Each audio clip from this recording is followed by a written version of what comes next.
हरियाणा राज्यसभा की 2 सीटों पर भाजपा और कांग्रेस के उम्मीदवार ने भले ही जीत दर्ज की हो, मगर खुले मन से दोनों ही दल इस जीत का जश्न नहीं बना पाए। भाजपा अपनी तय मानी जा रही जीत एक छोटी सी चूक और गलत आकलन की वजह से गवा बैठी, जबकि कांग्रेस की जीत ने उसके भीतर की दरारों को खोलकर सामने ला दिया। इससे यह भी साबित हो गया कि कांग्रेस के भीतर सब कुछ ठीक नहीं चल रहा। राज्यसभा की दोनों सीटों पर भाजपा के लिए ये चुनाव लगभग तय जीत की तरह देखा जा रहा था। संजय भाटिया की जीत सुरक्षित मानी जा रही थी, जबकि दूसरी सीट पर भी पार्टी ने राजनीतिक समीकरण साध लिए थे। भाजपा की रणनीति काफी हद तक सफल रही थी। इसका प्रमाण कांग्रेस के 5 विधायकों द्वारा क्रॉस वोटिंग है, यानी पार्टी ने विपक्ष में सेंध लगाने का काम कर लिया था। भाजपा ने यह मान लिया कि शुरुआती रुझान आगे भी उसी दिशा में आएंगे। यह राजनीतिक गणित की सबसे बड़ी भूल मानी जाती है, जहां संभावनाओं को निश्चित मान लिया जाता है। मतगणना के दौरान एक ऐसा मोड़ आया जहां भाजपा की रणनीति लड़खड़ा गई। कांग्रेस के 3 वोट रद्द होने के बाद जब कांग्रेस के काउंटिंग एजेंट ने भाजपा के 1 वोट पर भी सवाल उठाया, तो भाजपा के प्रतिनिधियों ने इसे गंभीरता से नहीं लिया। उन्हें लगा कि 3 के मुकाबले 1 वोट का नुकसान कोई बड़ा फर्क नहीं डालेगा। जिस वोट को हल्के में लिया गया वही अंत में निर्णायक साबित हुआ। अगर वो वोट रद्द नहीं होता तो परिणाम पूरी तरह बदल सकता था। वहीं यह भी बताया जा रहा है कि भरत सिंह बेनीवाल के वोट को लेकर जो शिकायत दी गई थी वो काफी कमजोर थी, जिसकी वजह से चुनाव आयोग ने वोट रद्द कर दिया। चुनावी प्रक्रिया में हर एक वोट की वैधता कितनी महत्वपूर्ण होती है। एक वोट का रद्द होना पूरी रणनीति को ध्वस्त कर सकता है। इस हार के भाजपा नेतृत्व के लिए दूरगामी नतीजे होंगे।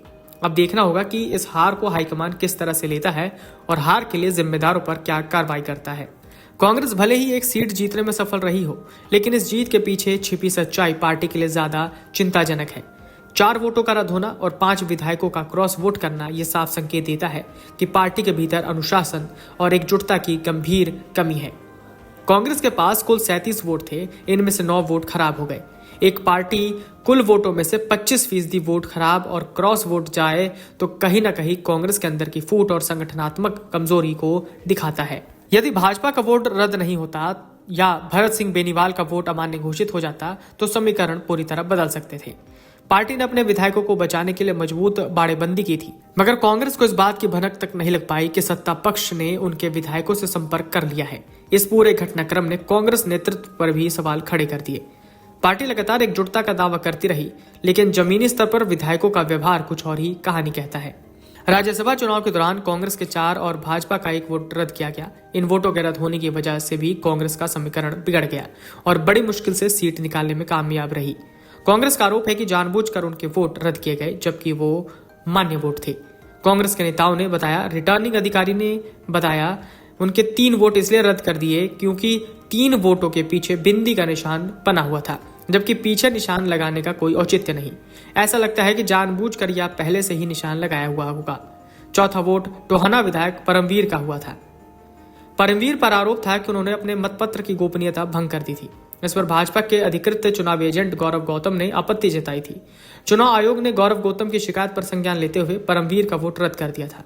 वहीं भाजपा का भी 1 वोट इसलिए रद्द कर दिए गए क्योंकि उनके मतपत्र के पीछे निशान मिला था।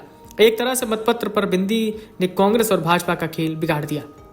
यदि ये मतपत्र रद्द नहीं होते तो समीकरण कुछ और होता। इस पूरे मामले में कांग्रेस ने रिटर्निंग अधिकारी पर गंभीर आरोप लगाए।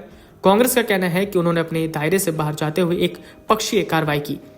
Video desk Amarujala dot com. आपके राज्य की खबरें, आपके शहर की खबरें सबसे पहले जानने के लिए देखते रहें अमर उजाला। चैनल को सब्सक्राइब जरूर कर लें और पाएं हर अपडेट।